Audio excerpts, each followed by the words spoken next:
Good evening. My name is Leonard Abramsky, and I am the proud co-chair of this year's UJA campaign, the Campaign for Community Resilience. I, along with Sarah Zagdansky, are so proud to be leading this campaign during these, the overused word of unprecedented times.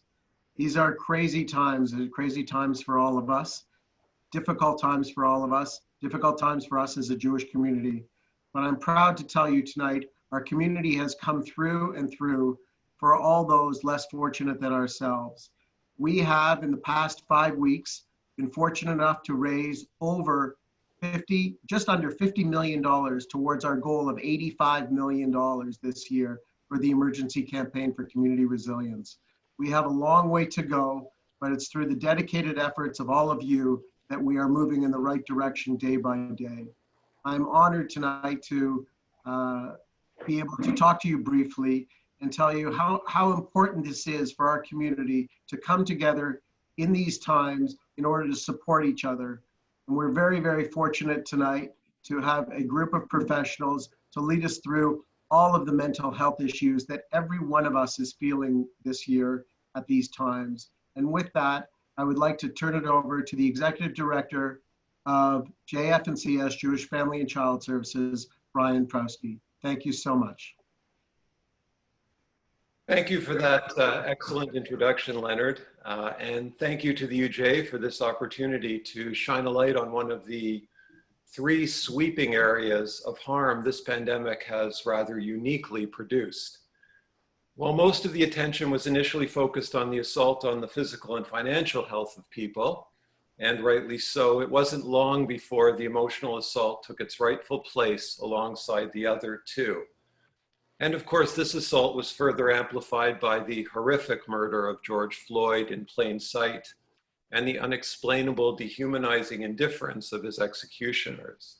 I was listening to a podcast a couple days ago and heard the host say he's feeling paralyzed by all the compartmentalizing he's had to do to get through each day.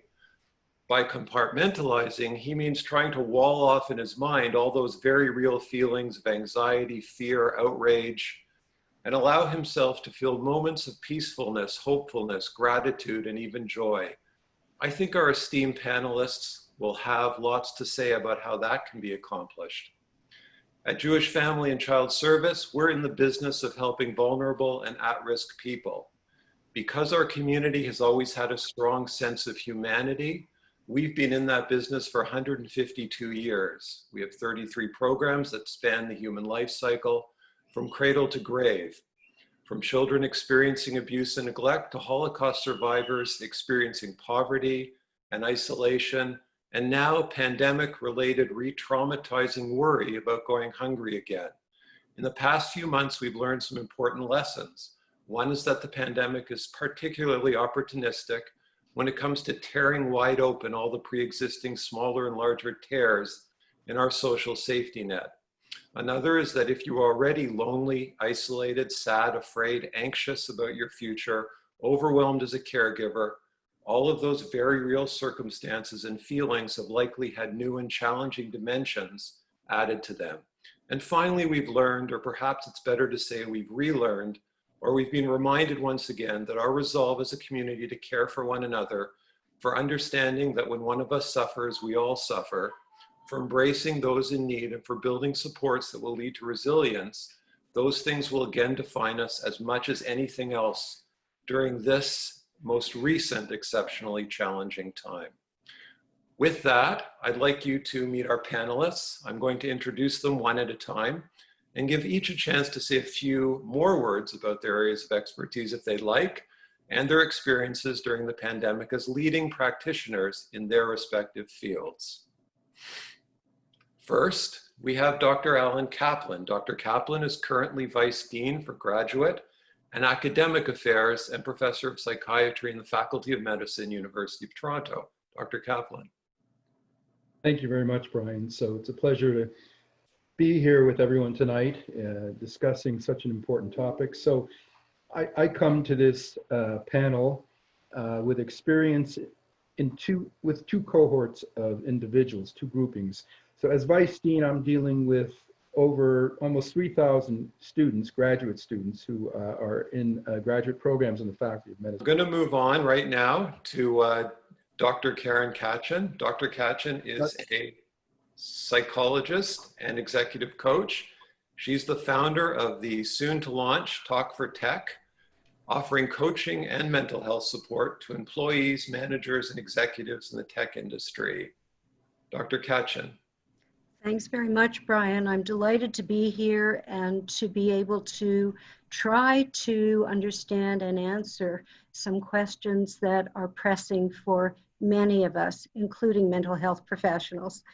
I think it's really important to consider the idea that we all have strengths, and we build on those strengths to develop more resilience to face these times of uncertainty. And I work a lot with people in my clinical practice who are really distressed right now, and in my coaching work to help people develop skills in the area of building that emotional resilience and their emotional intelligence. Thank you. Thank you, Dr. Kachin. And last but not least, Dr. Zindel Siegel. Dr. Zindel Siegel is an award-winning clinical psychologist and distinguished professor of psychology and mood disorders at the University of Toronto, Scarborough. Dr. Siegel.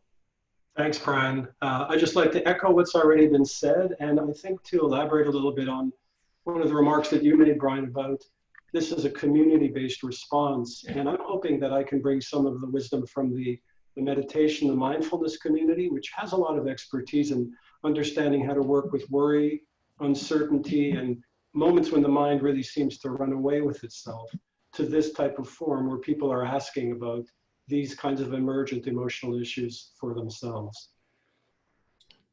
Thank you, Dr. Siegel. Dr. Kaplan, is there anything you'd like to add? Yeah, just that I, as a clinician, I deal with seriously psychiatrically ill individuals. My area of focus is eating disorders. And so these people are vulnerable at many different levels and experience what it's like in trying to help them during this pandemic. And it's quite challenging. Thank you, Dr. Kaplan. We're going to jump right into the questions now, starting with one for Dr. Siegel. Dr. Siegel, what kinds of tools can I use to help settle my mind when it gets carried away by worries about COVID-19? There are a lot of tools that are out there, but I just want to circle back to one of the things Leonard said in his introduction, which is these are crazy times, and maybe crazy times call for crazy solutions. And so what that might mean is trying out and seeing whether you can get on board with doing things for yourself that may not have been part of your care ritual, or even a way of looking after yourself that may not have been what you've usually done. And so there are resources that are available that allow people to introduce themselves to ways of slowing down their thinking, calming their nervous system. This can be as traditional as just learning deep breathing exercises. This could be as straightforward as going for a walk. But there could be other ways in which people could dip their toe into the water of practices that have been around for a long time and are engaging and sustaining. So very simple meditative practices. There's very good neuroscience evidence that simply sitting in a chair and closing your eyes triggers the body to respond in a way that relaxes and lets go of tension.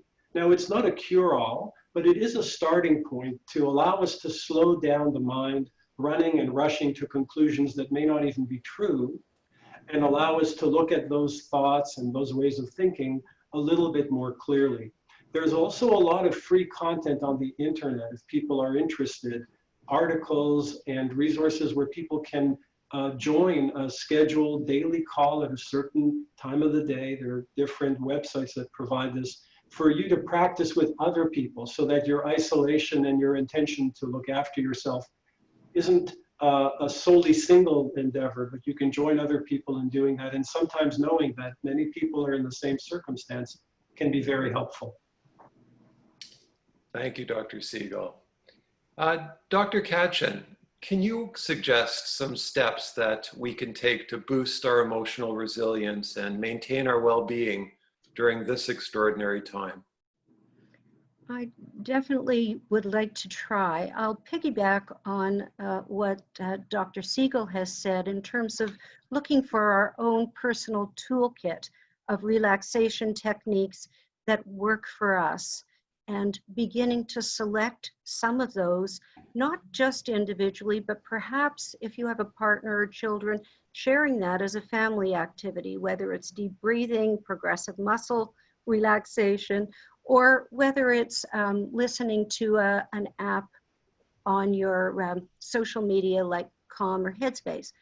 In addition to those kinds of techniques, I think it's really important to begin to look for ways that you can develop a sense of purpose.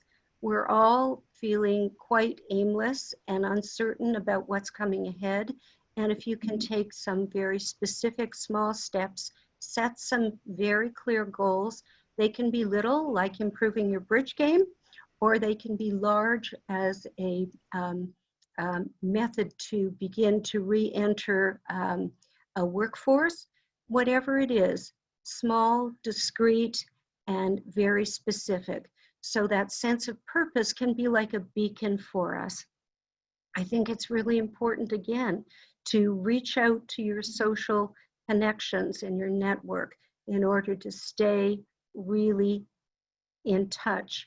One of the psychologists recently said that social alienation can be as devastating as smoking 15 cigarettes a day, which I found really astounding.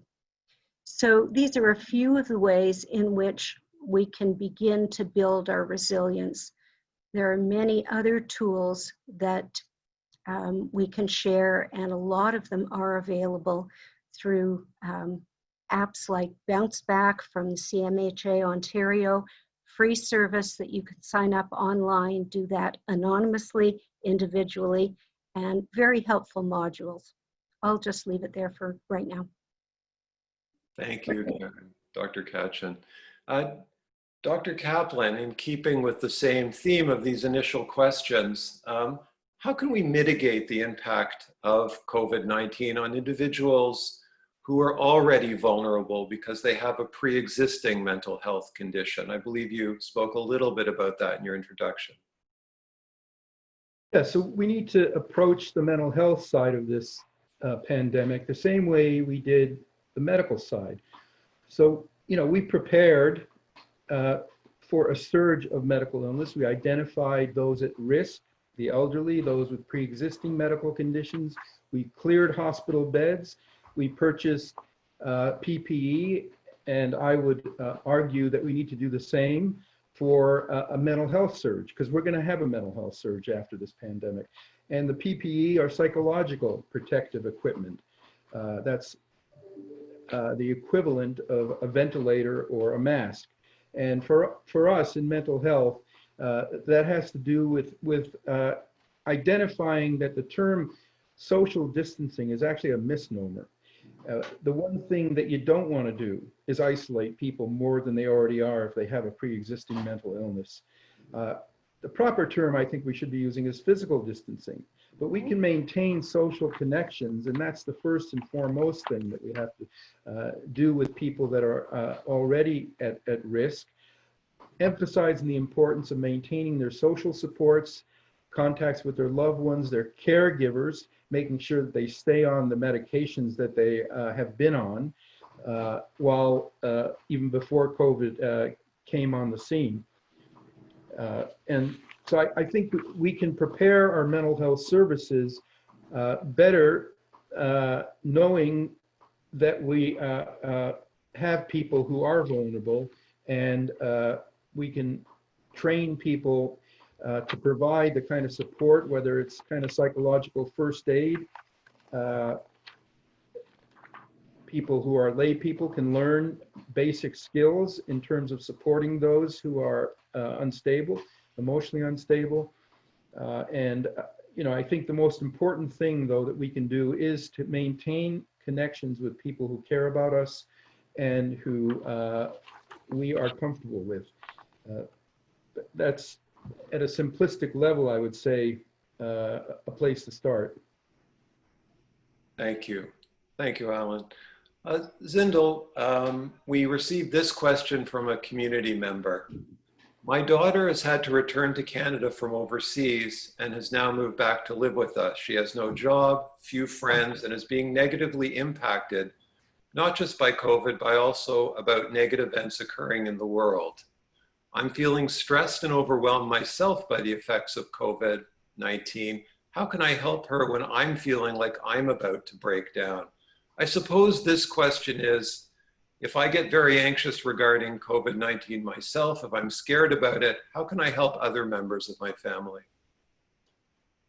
Thanks, Brian.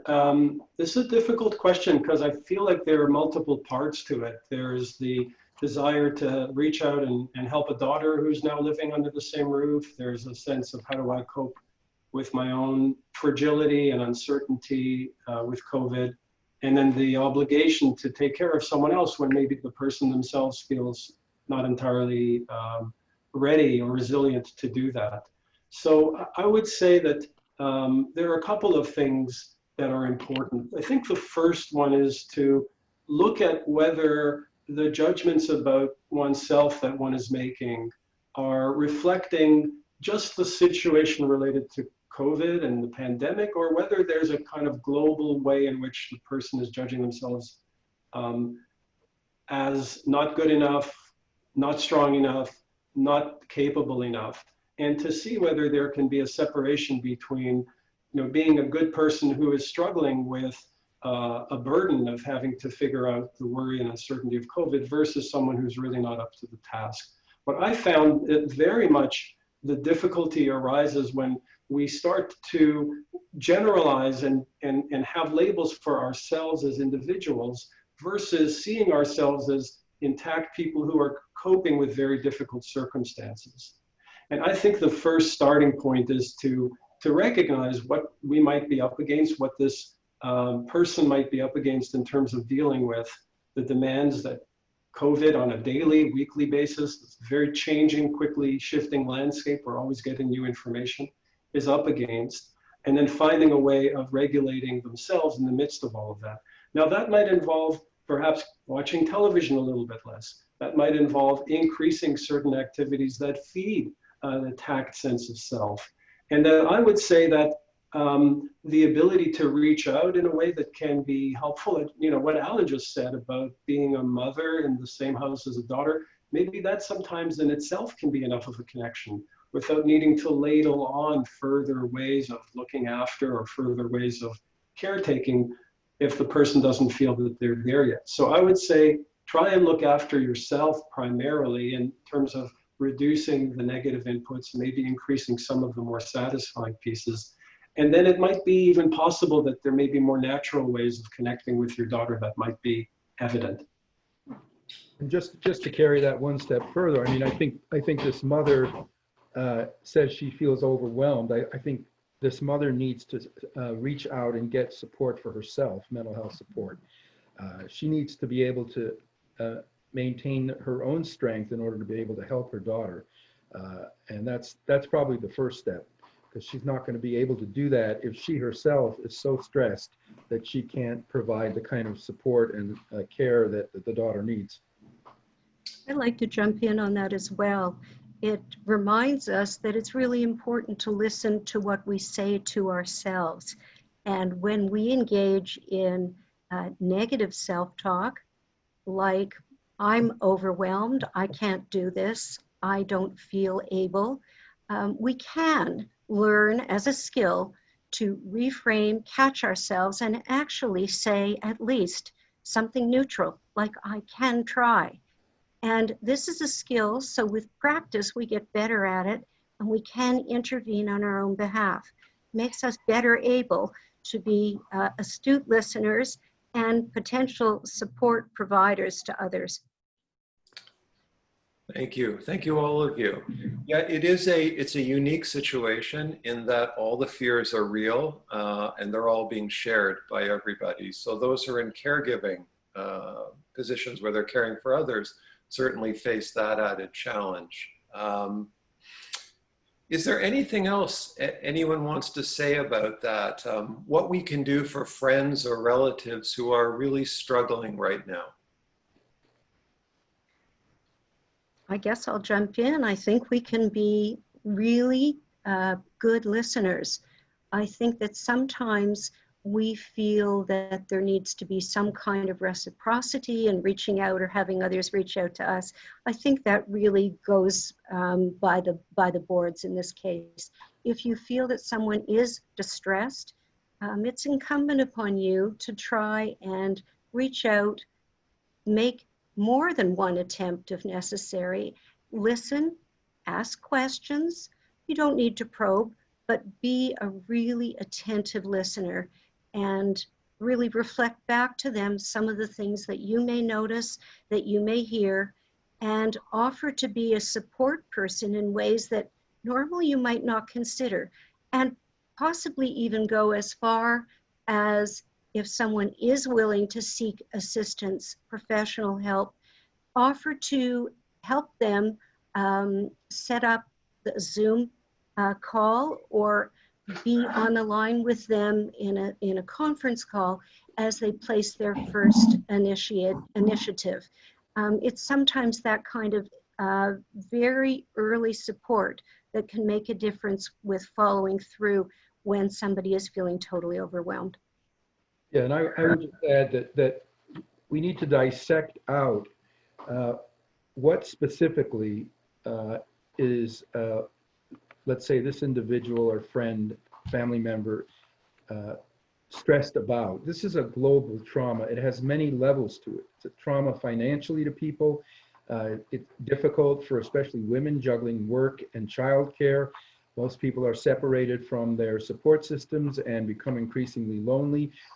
Disruption of daily routines. That's something that people can implement on their own to establish a daily routine, even if they're isolated or even if they're just able to be in their own home and not go outside for any length of time.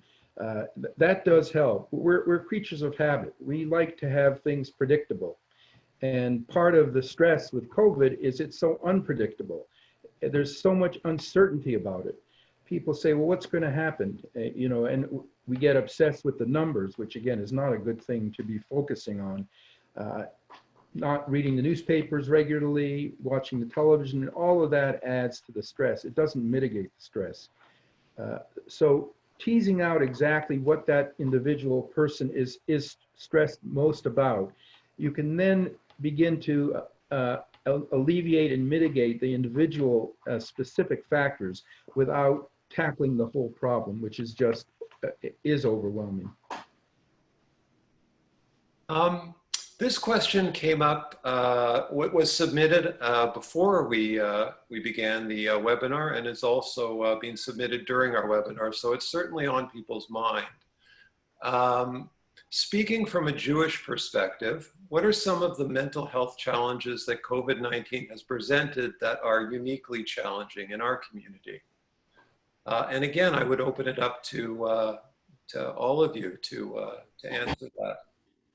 Yeah, so I think I'll start. You know, I think there are unique aspects of Judaism that are particularly difficult to deal with this COVID crisis. Judaism's a communal religion. Virtually all of our rituals, all of our holidays, our prayers, based on community participation. And COVID-19 has essentially fractured that community. Our synagogues are closed. We can't celebrate life cycle events together. We can't comfort loved ones by visiting them in the hospital or long-term care facilities. We can't be with our elderly parents and grandparents who are alone. So many of our communal social supports are really not available to us. And we have to find out a way to reach out to each other and reestablish that sense of community. And, you know, one way is through establishing a digital community. But I think these are unique aspects of the practice of Judaism that are much more vulnerable to, you know, what we're having been asked to do. Essentially, it's antithetical to mental health. Everything we've been asked to do to prevent the spread of the virus is really antithetical to mental health. Isolate yourself, remove yourself, don't be involved with other people. You know, don't go to your church or synagogue.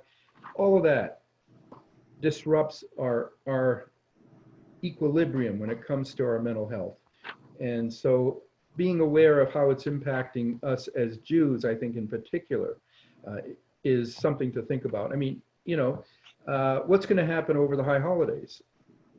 Even from a financial point of view, are synagogues going to survive without the revenue that they generate during high holidays, either selling tickets, or are people going to not be able to pay their dues because they can't afford it? So there's so many levels to this as a community that we're facing, and you know, it's part of the fundraising activities that the UJA is involved in to mitigate the impact of these financial stressors. Aaron or Zindel, did you want to add anything? You know, it's interesting from the meditation contemplative practice community. You know, Judaism has a certain pathway where tradition, ritual, and prayer allow people to develop an awareness, which then feeds the gemilut chesedim, acts of kindness, ways of behaving in the world that are consistent. And in the contemplative community, it's the other way around. First, you work to develop your awareness through meditation, through insight, and then those qualities allow you to act in ways that are coherent and consistent with those insights. Easier to be kind, easier to provide space for people who are angry, easier not to react. So I think part of what Alan was saying, to build on his point, is that that kind of safety net of ritual and tradition has been taken away from us. But it's very important to continue to find a way to serve or act in the service of the ideals, even without the structures of communal prayer, even without the structures of tradition and ritual being as easily available, or we have to fight harder to enact them. And even then, it may seem a little bit impoverished compared to what we're used to.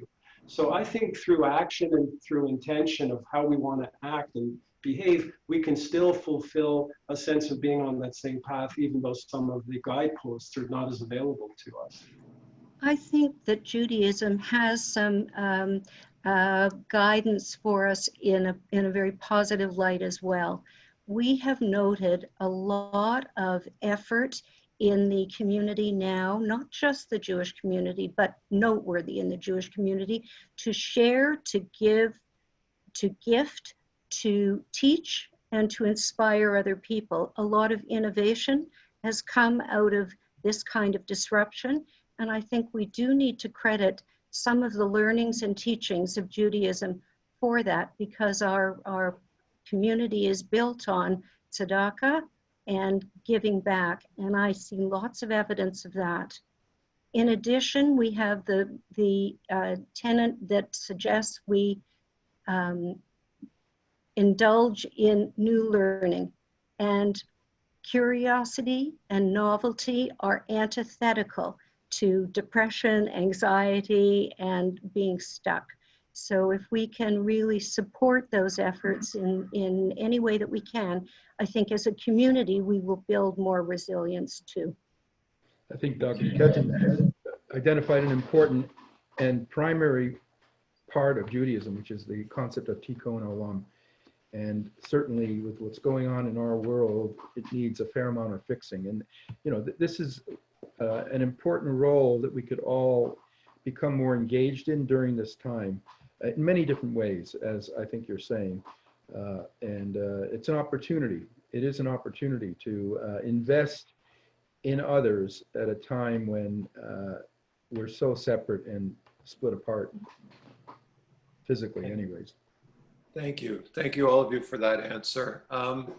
Another impact on our community has been job loss. We're not unique in that. Many communities have suffered job loss, like the Jewish community. We have a question here that says that I used to get a lot of my identity from my work, and now I feel that this is being taken away from me.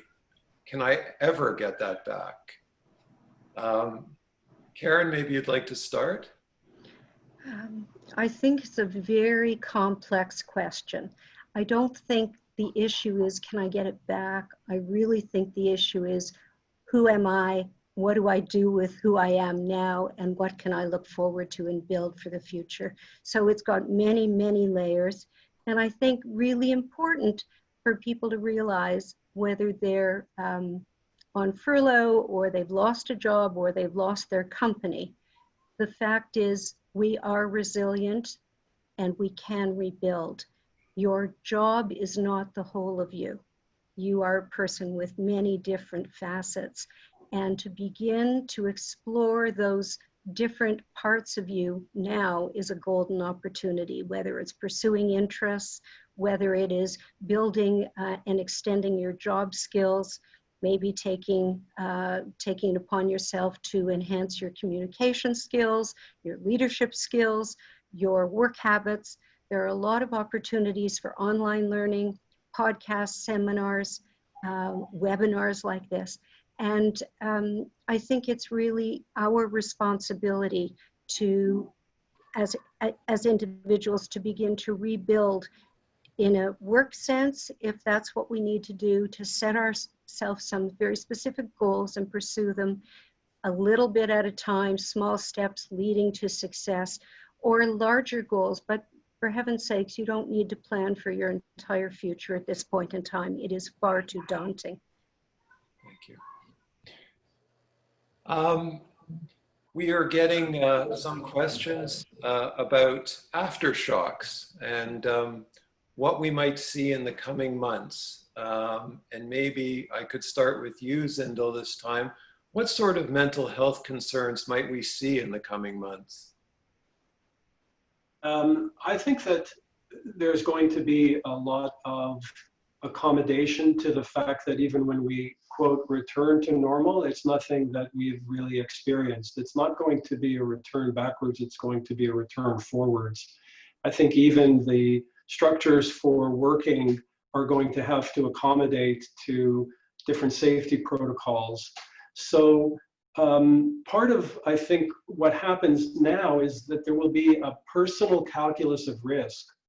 So some people might be very eager to return, some people might be less eager because they're worried about exposure to levels of risk that they either don't trust their employer to significantly mitigate, or that they feel that they're still, very vulnerable. I think recognizing that and not feeling coerced to have to go back to work, but to maybe address those issues rather than stay silent with them. I think up to now, employers have had to be able to be flexible with people. And hopefully that flexibility can continue, because from all accounts, the productivity of people that are working from home hasn't really sagged. And so I would say speaking up and not feeling either shamed or not feeling silenced about residual concerns. I think also coming back and configuring the workplace to one's own level of comfort regarding the capacity for mitigation is going to be very important. So I think the banner of celebration as people return might be one of the banners that are flying, but I think the personal safety and personal comfort is something that is still going to have to be an ongoing conversation with HR. Yeah, I alluded to trauma a few minutes ago, and we know a lot about trauma, and this has been a traumatic experience for just about everybody, and especially I would say young people, including our children. And we know that trauma often doesn't present with symptoms until many, many years later. And so it's hard to calculate the impact this is going to have going forward on all of us, but especially I think our kids and young people. I think we need to be proactive and vigilant about being able to pick up symptoms that would suggest that someone's struggling with a PTSD-like constellation of symptoms. And again, it's not always connected temporally to the event itself. And it's a very difficult thing to deal with. But if we're aware of it and we make people who are vulnerable to it aware of it, we can lessen the impact that it will have. I think that's a really important point. People who may well be able to physically return to work part of the time or some of the time in a workplace may experience emotions and sensations that are out of step with their return to work and what appears to be a return to what might be considered normal functioning of some sort. And the delay issue is very important because people might feel shame or consternation or a strong ambivalence about sharing that if it's out of step with what should be celebrated. So I just wanted to add that. It's very important. Yeah, the idea that's been used to describe our experience is that we're in a war. And, you know, the evidence that we've learned from combat veterans who have experienced war can be useful in addressing what could happen down the road from this pandemic. Thank you. We are getting a lot of questions, so we're going to try to get to some of them. First, one more that was submitted before our webinar. People want to know how can they tell if they're feeling beyond normal? So there's a certain level of anxiety and worry that appears to be legitimate right now for everybody. But how do we know if we've sort of crossed that Rubicon or that threshold into something that isn't normal anymore? That's the question. Zindel, did you want to start us off? Yeah, I think if someone has trouble sleeping, welcome to the club. If someone finds they can't stop their minds from worrying, welcome to the club. But I think diagnostically, and you know, I think Alan also probably has a view on this, when we cross that threshold is when the symptoms or the problems that we experience interfere with multiple domains of social and occupational functioning. They last uninterrupted for a period of at least 2 weeks, and they're associated with other features of what's called a syndrome. So it's not just sleep, it may be sleep and appetite, it may be sleep, appetite, and energy, it may be sleep, appetite, energy, and thoughts of self-harm.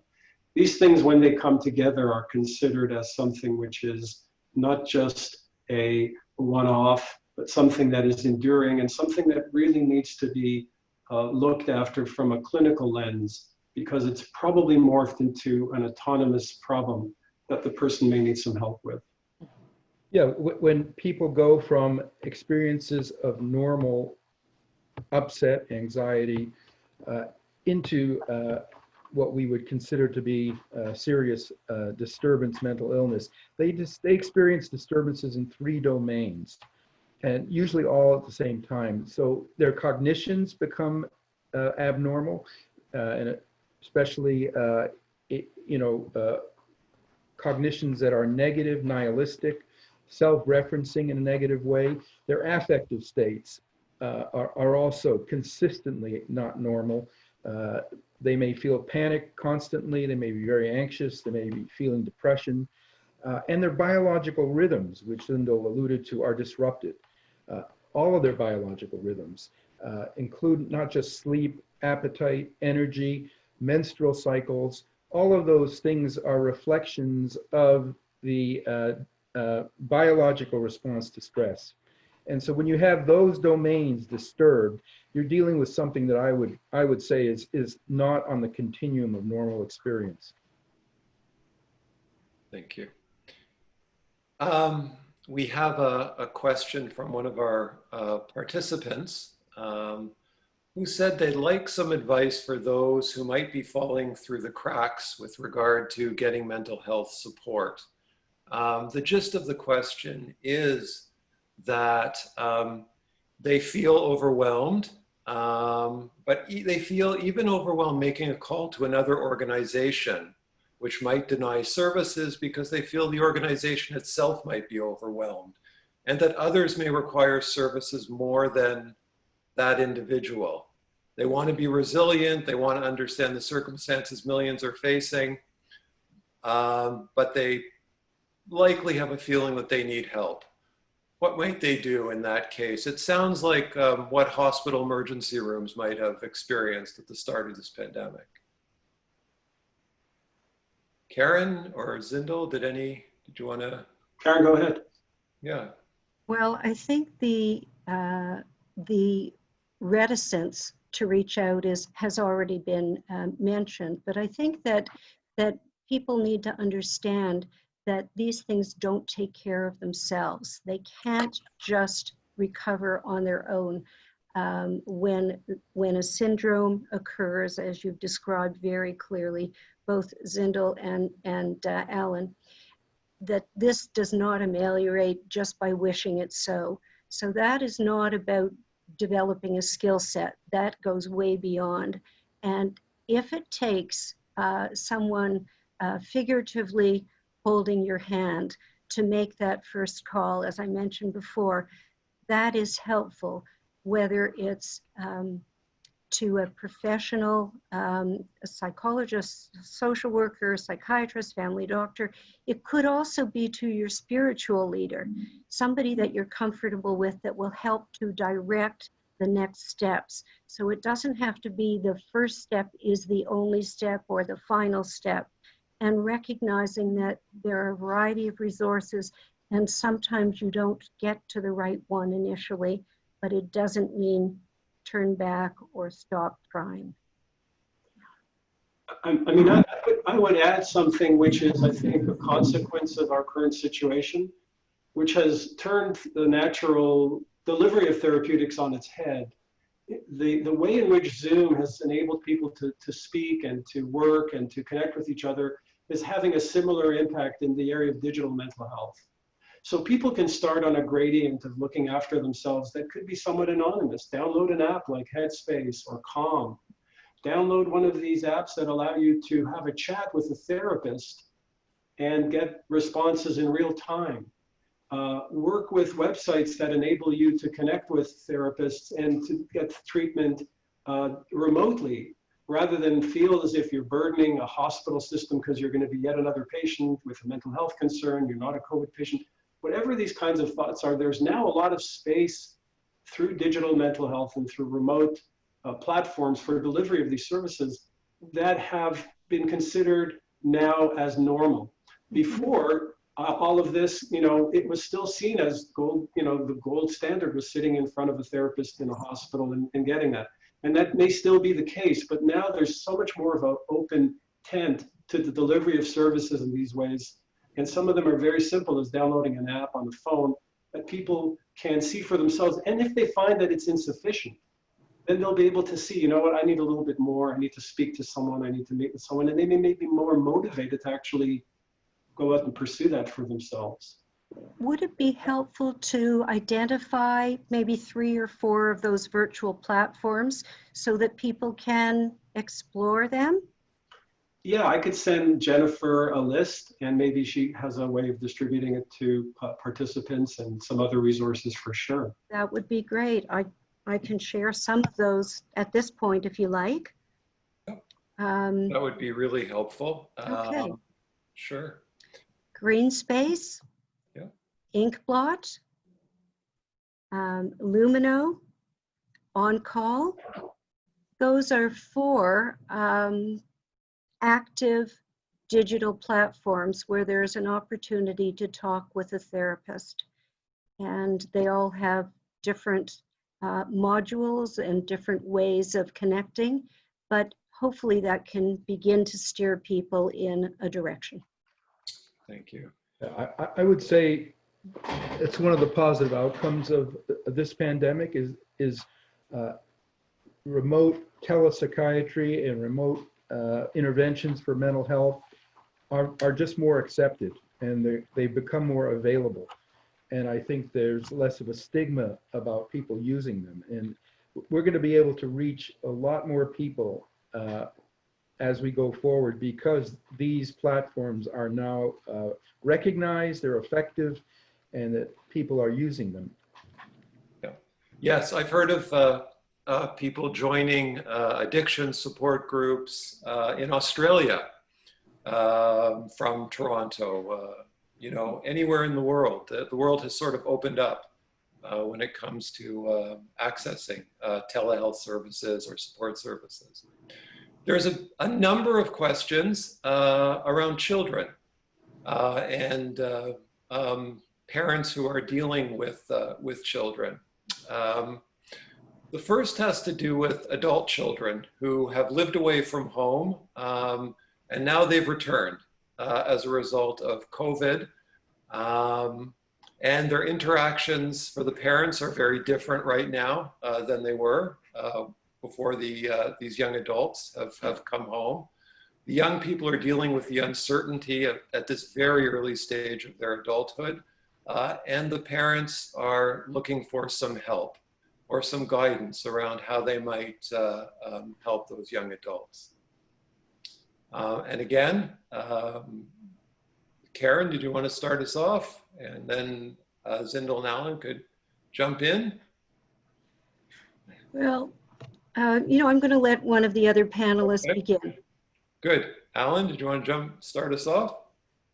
I think it's a difficult, and I've dealt with this clinically in my own practice.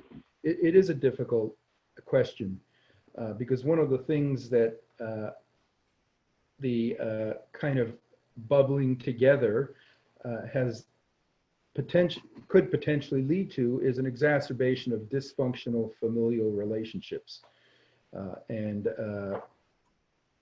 There's a risk of that occurring when adult children return back to their home. There's a kind of returning to their younger days and beginning to relate to their parents as if they were children, and vice versa. And that isn't healthy. So once again, I think the parents have a role to play in supporting the child, but not being in their face and giving them the space that they need, emotional space. And I think the adult child can make use of the time that they have now in terms of planning for what kind of career they're going to have. There's lots of available information online. They can get career counseling, they can take courses, so they can make very productive use of this time and not kind of expect their parents to take care of them. And the parents constantly reminding them that they're adults and that they have a responsibility to look after themselves. I would just add two or three things, which is when children move home, even without the whole overlay of COVID, you're going to run into a lot of the same issues Alan just described. So one of the things that you'd want to look out for are opportunities to pivot away from some of these inevitable conflicts. So one of the inevitable conflicts is regression versus growth. So the regression does come from someone who maybe had a wonderful summer planned, and now that's been scuppered, and so they have to live at home with their parents, which is not that great for them because they're thinking about what they've had to give up. So there may be some irritability, there may be some resentment, sometimes that can be expressed. And the growth piece, I think, can be an opportunity to use this time to continue to develop and plan. I think the other one is structure over wages. So the ability to say, I'm going to have a structure where maybe I learn a new language, or maybe I learn something about programming, or maybe I learn something about this historical period that I was interested in. To provide a structure during the day that gives kids a chance and a reason to wake up and feel like they can engage with something, more importantly than, let's say, finding a job, or, you know, if there are jobs, that would enable them to work for a few months before they would have to go to university. I think those are some of the dynamics that we can keep our eyes on, and how we negotiate those, you know, openly and frankly, and with expectations placed on the table, I think can be a good starting point. I think it's helpful to remember that in our efforts to be really diligent parents, we've tried to raise kids who are pretty independent and self-reliant. And so when they come back to the nest, we don't want to diminish those skills. We want to really look at how we can mesh our mutual values and mutual respect. We may have different priorities, and that may create conflict. But remember, if we did a good job, these are the very behaviors we want to still really support. All right, a very interesting question, I think. How do you communicate with those in your household when you believe they aren't properly physically distancing?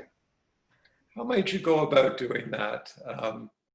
Alan, you want to start us off on this difficult conversation? Well, that is a difficult issue, and I think we've all seen that amongst our own family, maybe friends, and everybody has reacted to this, invisible threat in their own unique ways. So if someone was prior to COVID concerned about germs, that's just going to get worse. And I think we all have to kind of find a happy medium where it lessens the risk, and the risk isn't, and that's the important thing to verbalize, is when somebody in the family, in the house, is being negligent in their practice, they're putting everybody at risk.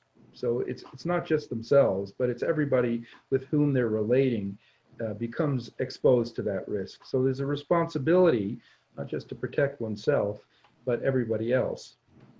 And it is difficult because there has to be an agreement and a happy medium around what practices really need to occur to protect the household, and what are just more extreme practices that may be beyond the kind of realm of reality, and speak more to the individual's own fears that were there even before the pandemic. And there may be ongoing conversations, and they're difficult ones, but continue to have them, because finding that balance where everybody is respected for what their own needs are is sort of the magic sauce. I mean, it's been made much more difficult because, frankly, even those experts, professional experts, are not sure themselves. Right. Should And you it wear a changes mask every day.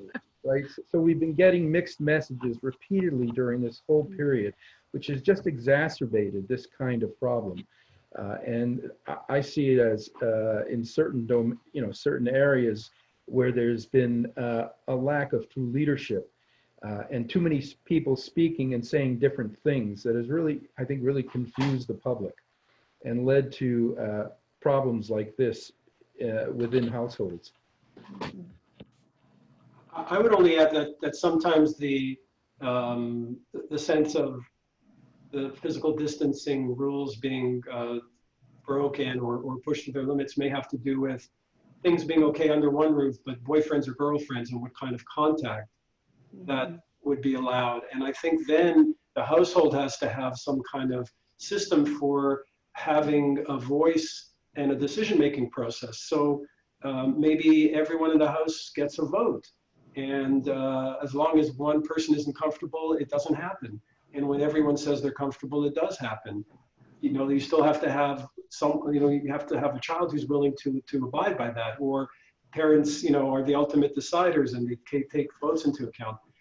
It's at least explicit in that way, and it's at least a demonstration of where people stand, and also the risk carried to the parents, who are usually going to be more vulnerable because they're older. But those might be some of the mechanisms that allow some of these conversations to be structured around.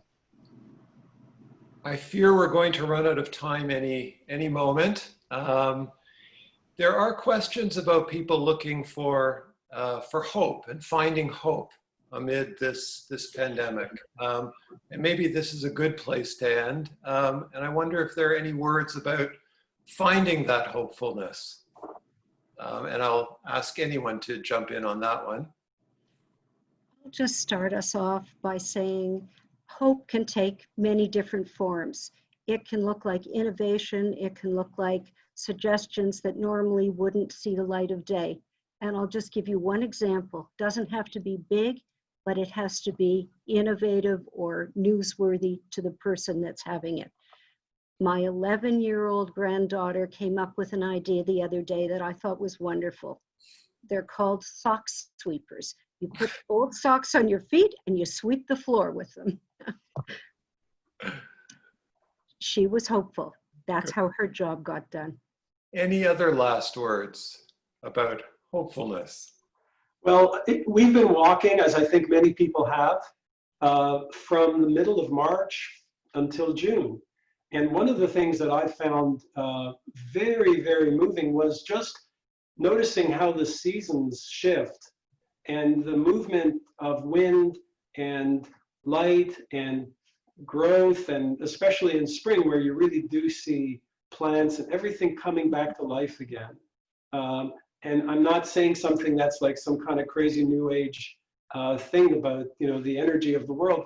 But when you actually walk day to day and you walk past some garden and you see 3 or 4 days later it's different, and 3 or 4 days later it's different, you start to feel like there is this cycle that continues, and that I think there's a certain hopefulness in that. And I'm glad in a way that this happened in spring and not in the fall, when the picture would have been sort of turned on its head. Alan, I think we have 1 more minute. So what I'd say from a medical perspective is never in history has there been so many brilliant people and so much money being focused on one specific area, which is to find a vaccine for this illness. And I am hopeful, very hopeful, that that will occur. And we're impatient for obvious reasons. People are suffering. There's tragic deaths. But we will get out of this, and there will be a vaccine. I am absolutely convinced of that. And you know, this for all of us has been a life-changing experience. And you know, if you speak to kids about it as well, they realize that too. That this is going to have an impact on them, a positive impact, not a negative impact. So my you know, final message of hope is that we will overcome this, and this virus will cease to exist at some point, as has occurred with many other illnesses, viruses, and you know, SARS. What happened to SARS? It disappeared because people became immune to it. So that will happen, and I think we will have a vaccine in the next year, not the next few months, but in the next year. Thank you, Alan. Well, we're just about out of time, so I just want to thank you so much again, Zindel, Karen, Alan, for joining us here this evening. I could have listened to you for another 2 hours, for sure, and learned, I'm sure, a lot more. I would like to now introduce Emily Krause. She is the Senior Director of Development and Strategic Engagement at the UJA, for some closing remarks. Emily, over to you. Thank you, Brian.